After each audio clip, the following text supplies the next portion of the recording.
Welcome to the channel. Today, let me take you on a special journey. A journey that changed my life.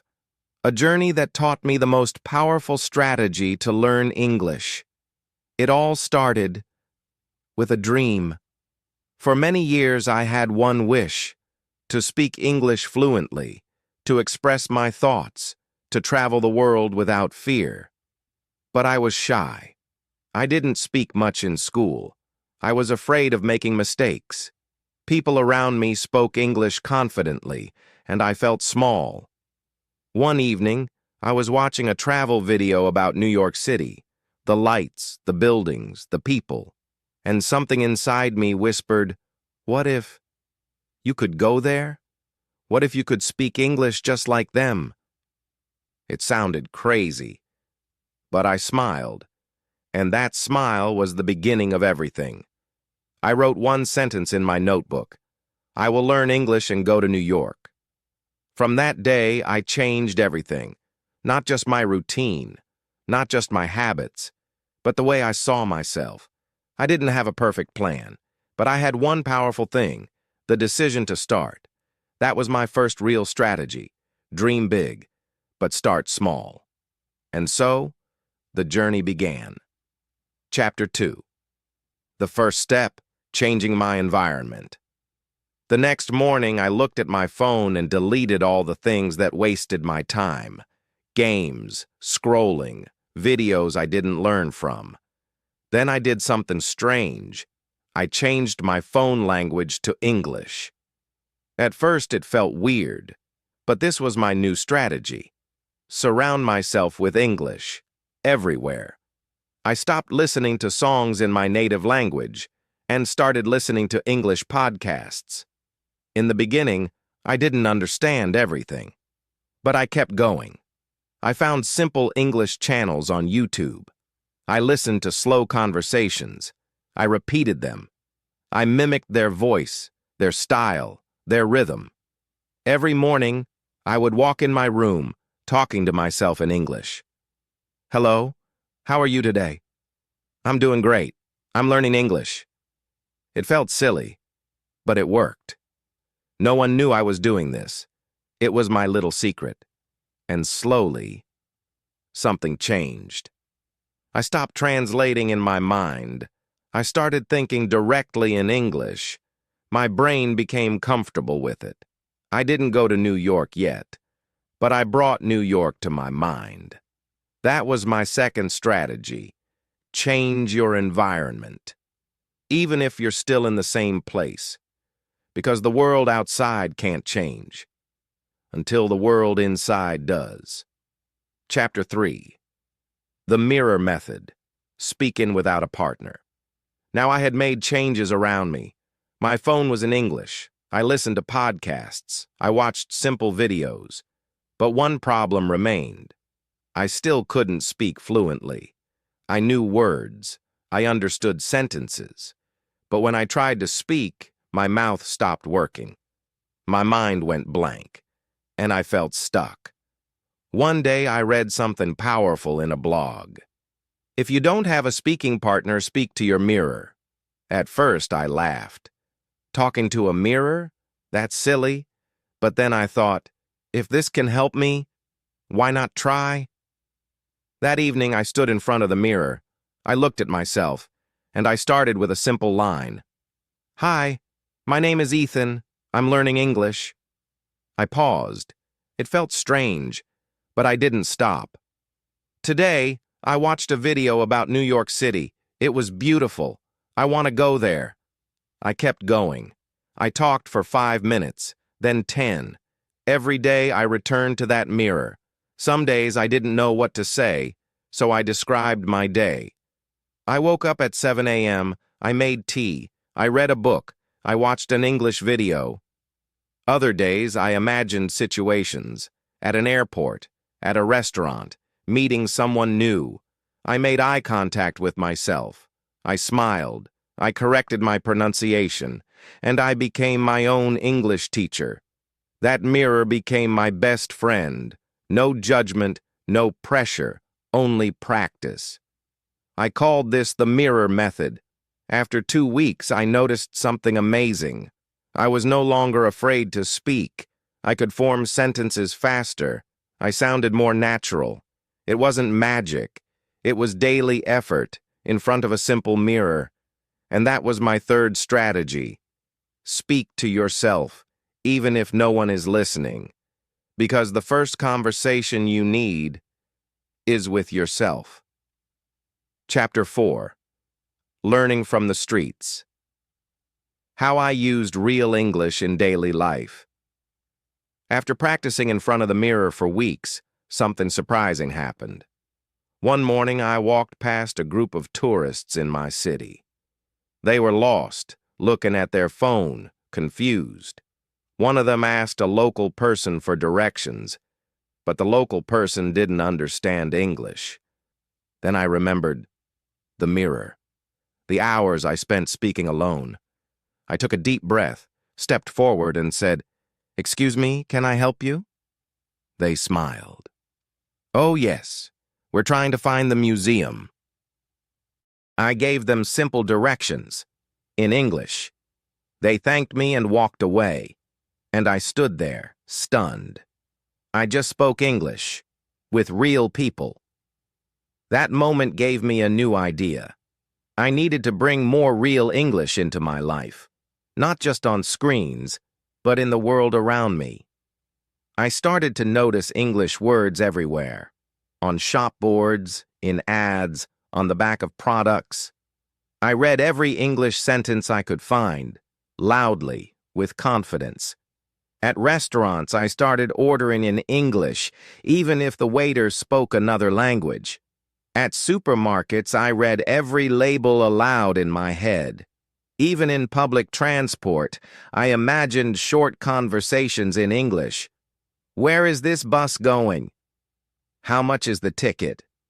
Can you tell me when to get off?"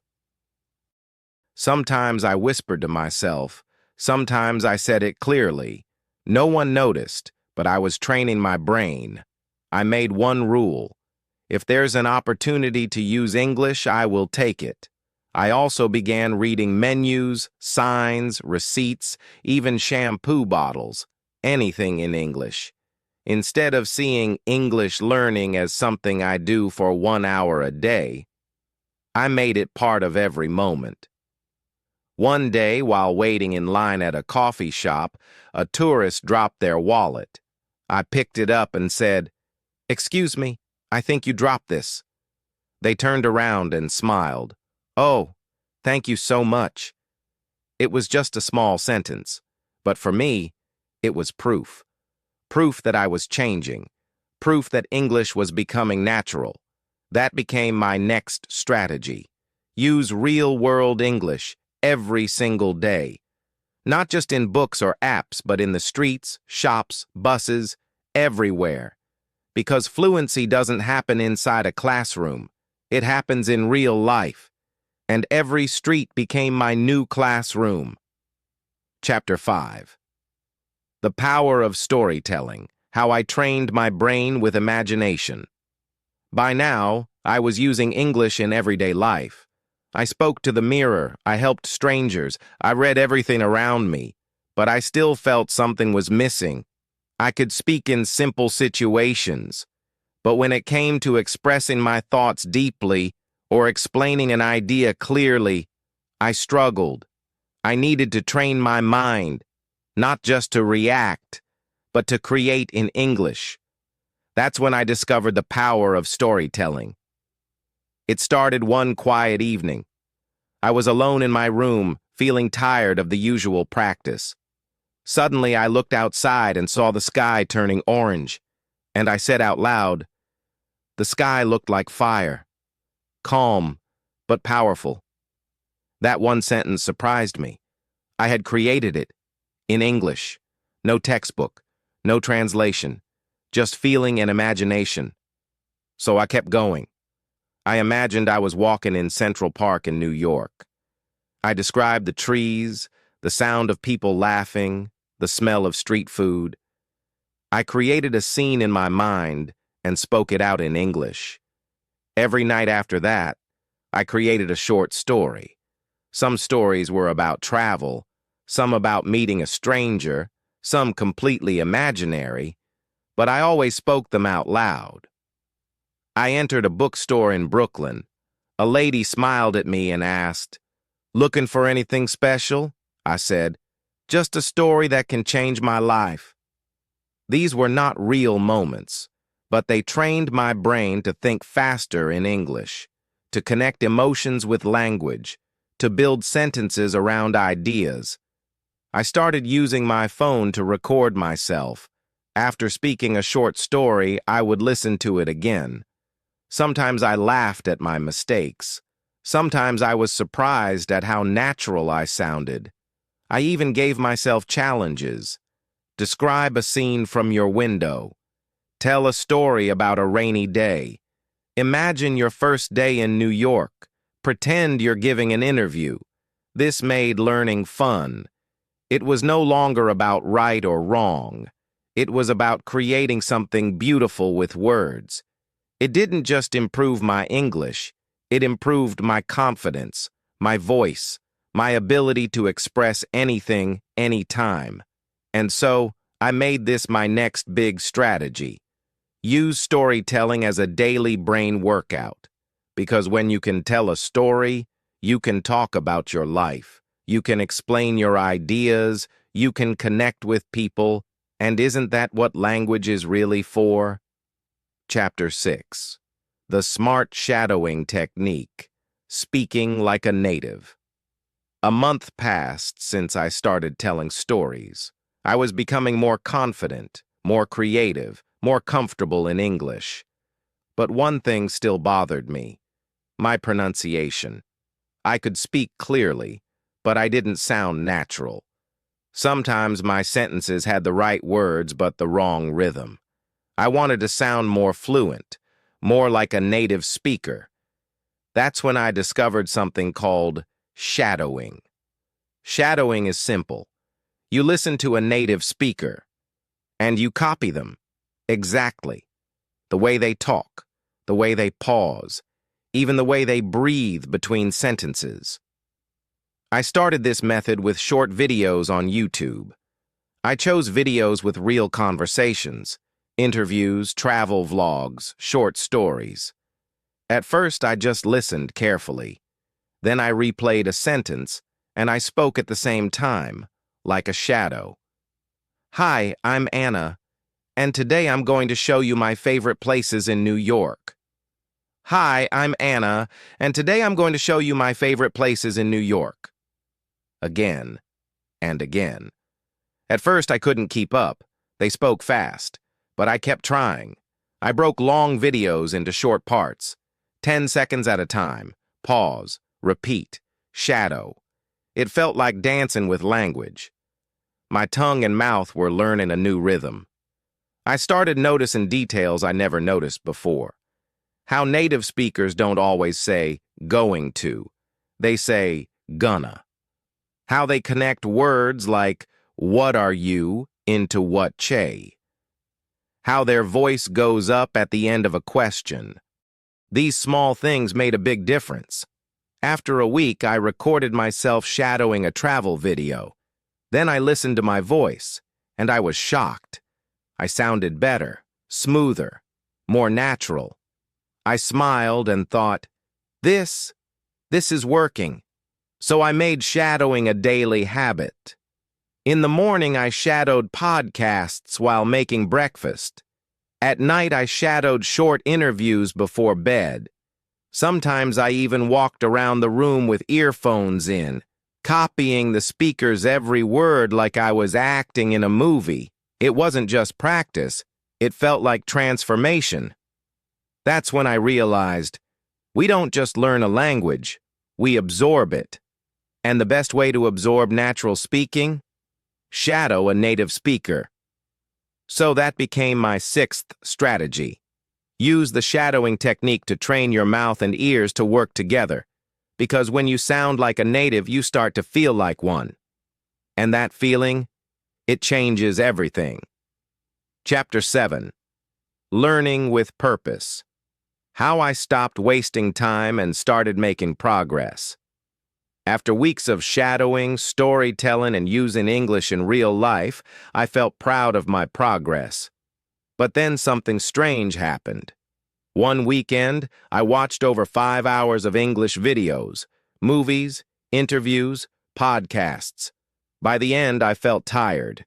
But when I tried to speak, I still hesitated. I asked myself, why am I not improving faster? I'm spending so much time. That night, I sat down with a notebook. I wrote one simple question. What exactly did I learn today? The page was blank. That's when I realized something very important.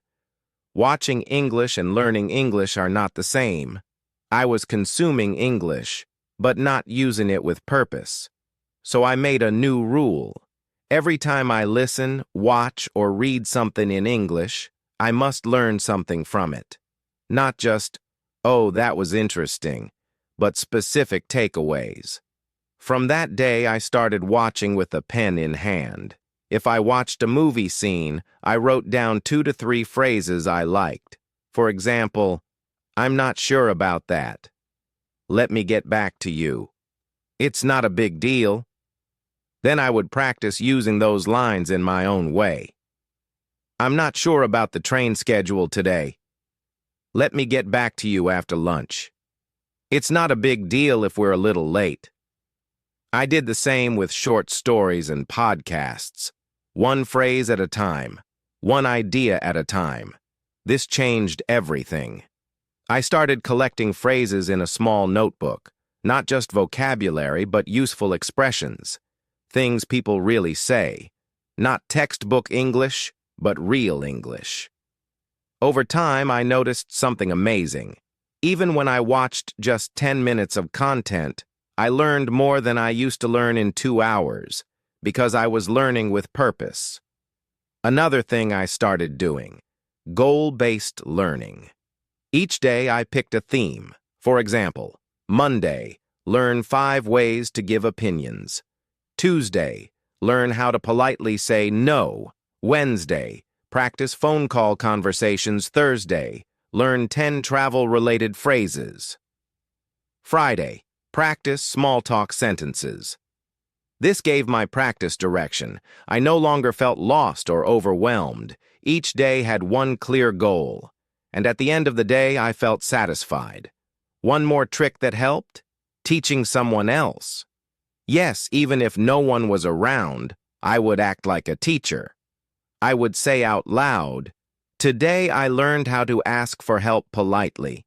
For example, you can say, "Could you please help me with this?" Or, "Would you mind showing me how to do it?" By pretending to teach, I remembered things better. My speaking became more natural, and I felt more confident. So here's the powerful lesson I learned. Time doesn't make you fluent. Purpose does. You can spend 4 hours passively watching English videos, or 20 minutes actively learning something useful. The second option wins every time.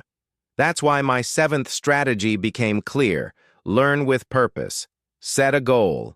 Take notes. Practice what you learn. Teach it out loud. That's how real progress happens. Not by spending more time, but by using your time better. Chapter 8. The English Challenge Game. How I Turned Practice into Fun. By this time in New York, I had learned so many techniques. Listening, speaking, storytelling, shadowing, purposeful learning. But even with all that, sometimes I felt bored.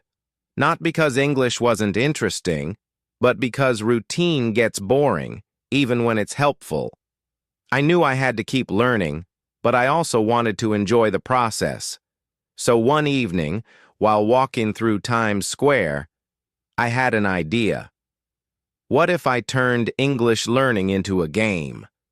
The next day, I created my own English challenge game. I opened a notebook and wrote, Day 1 challenge, speak to one stranger in English. It was scary, but I did it. I asked a man in a cafe, "Excuse me, do you know where the nearest subway is?" He smiled and helped me. That one sentence gave me a little victory. So the next day I wrote, Day 2. Challenge. Learn 5 new words and use them in real sentences. Every day, one challenge. Not big, not difficult, but enough to push me. Here are some of my favorite challenges from that month. Day 5. Watch a short movie and write a short summary in English. Day 9. Record yourself talking about your daily routine. Day 13. Ask for something in a shop without using gestures. Day 17. Explain your favorite recipe in English. Day 20. Compliment someone using English. You have a lovely smile, or I like your style. These small games made a big impact. Each challenge gave me something new. New vocabulary, new confidence, new situations.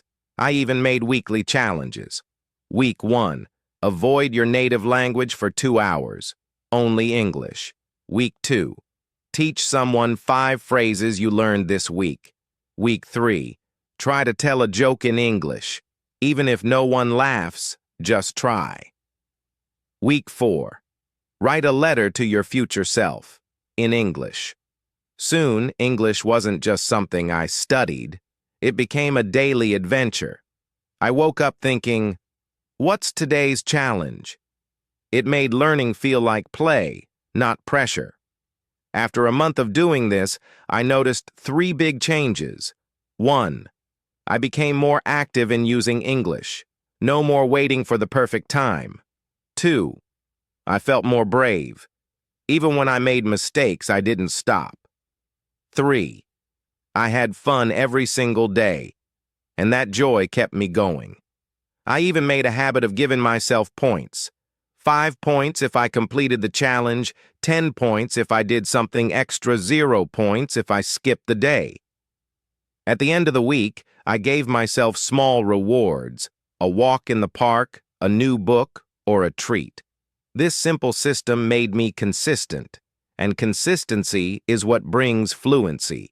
So my 8th strategy became, turn English learning into a game, set challenges, create rewards, make it fun, because if you enjoy the journey, you'll never stop walking forward. Chapter 9. My English Journal, The Secret to Thinking in English. By the 9th week in New York, I had built strong habits, speaking daily, listening with focus, shadowing conversations, learning with purpose, setting daily challenges. But something was still missing. Every night before sleeping, I realized I was still thinking in my native language. Then I translated my thoughts into English when I spoke. That made me slow. So I asked myself, what if I could start thinking directly in English? I had heard people say, think in English, but nobody explained how to do it. So I came up with my own method. That's when I started my most powerful habit, the English Journal. Not just writing random sentences, but building a full routine around it. Step 1. Writing like I talk.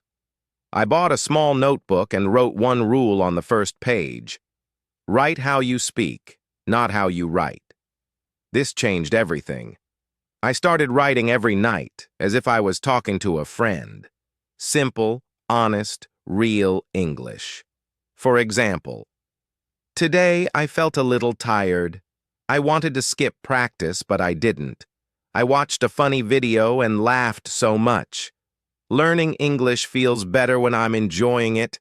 No pressure, no grammar stress, just my thoughts, written in easy English. Every day, 5 to 10 minutes. Step 2. Writing about my day. I began each entry with a short summary of my day. What did I do? What did I feel? What did I learn? This helped me remember vocabulary related to daily life. Wake up, brush teeth, take the subway, meet a friend, cook dinner, finish work, real life, real language. Step 3, asking myself questions. Then I wrote a question and answered it, all in English. What made me smile today? What was difficult? What would I do differently tomorrow? Why do I want to be fluent in English? By writing answers, I was training my brain to think in English, not translate, not copy, but really think. This was powerful. Step 4. Using new phrases. Anytime I learned a new phrase from a movie, conversation, or podcast, I tried to use it in my journal. For example, after hearing "I'm over the moon," I wrote, "I'm over the moon today because I spoke to a stranger for 2 full minutes without stopping." That helped the phrase stick in my memory. Step 5. Reading it out loud after writing, I read my journal out loud to myself, softly, like telling a story to a close friend. This improved my pronunciation, rhythm, and confidence. And the best part? I started feeling more connected to English. It was no longer a subject. It became a language of my emotions. Results. After 1 month. After 30 days of journaling, I saw major changes. I spoke faster, with fewer pauses. I could describe feelings and thoughts easily. I stopped translating in my head. I started dreaming, sometimes in English. I even went back to read my first entries. They were simple, but powerful. Because they were real. So my 9th strategy became, keep an English journal. Think in English. Write in English. Read out loud. Grow every day. No one sees your journal. No one corrects your grammar. It's just you and your progress. It's the most personal way to become fluent. And it doesn't cost anything, just a pen, a notebook, and a few minutes each day. Chapter 10. My English Confidence Test, From Fear to Freedom. 10 weeks had passed since I arrived in New York. I had listened to real conversations, practiced shadowing, joined speaking clubs, used daily challenges, kept a personal journal. But one day, I looked at myself in the mirror and asked, "Are you truly confident in English now?" That was the final test. Because fluency isn't just about vocabulary or grammar, it's about confidence. So I gave myself a new challenge. Do something in English that scares you. Not a little uncomfortable, not a little tricky, but something that makes your heart beat faster. I thought about it for hours. Then I saw a flyer in a bookstore. Open mic night. Tell your story. A microphone, a stage, an audience of strangers, and 5 minutes to speak in English. My hands were sweating just thinking about it. The preparation.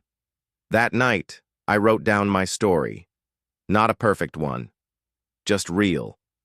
I talked about where I came from, why I struggled with English, what I learned in New York, and why I believe anyone can do it. Then, I practiced. Every single day.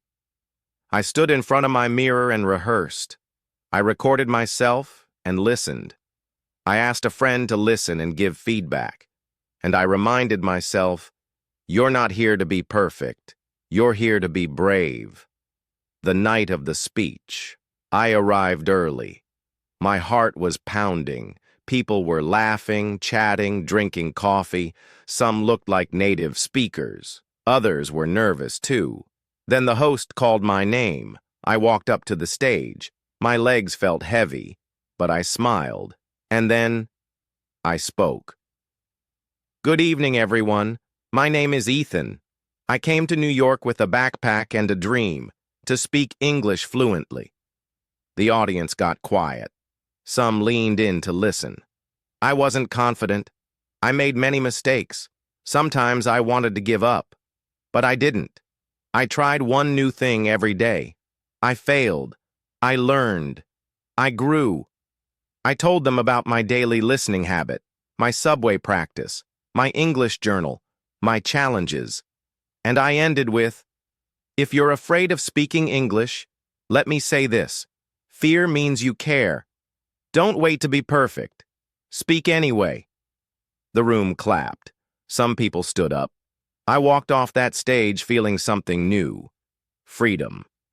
What happened next? After the event, a girl from Japan came to me and said, "Your story is like mine. I was too scared to speak, but now I want to try." A man from Brazil smiled and said, "I've been in New York for 5 years, but you inspired me to finally speak up." I realized that day, confidence is not about being the best. It's about showing up, even when you're afraid. Final reflection. Looking back, I didn't become fluent in one day. There was no magic formula, just daily action, daily honesty, and belief. I used what I had: free podcasts, YouTube videos, my own voice, a pen and a notebook, a heart that refused to give up. And that was enough. Now, when I talk to native speakers, I don't panic. I connect. Because English is no longer just a language. It's a part of who I am. To my listener. If you're listening to this story right now, let me say this directly to you. You don't need to be perfect. You need to begin. You need to stay. You need to believe. Your journey might not be New York. Maybe it's your hometown, your phone, your journal. But the path is yours. And your English can grow, step by step, just like mine. So go ahead. Make mistakes. Laugh. Learn. And speak. You are not alone. If you found this story helpful and motivational, don't forget to like, comment, and subscribe. We're on this journey together, and the best is yet to come.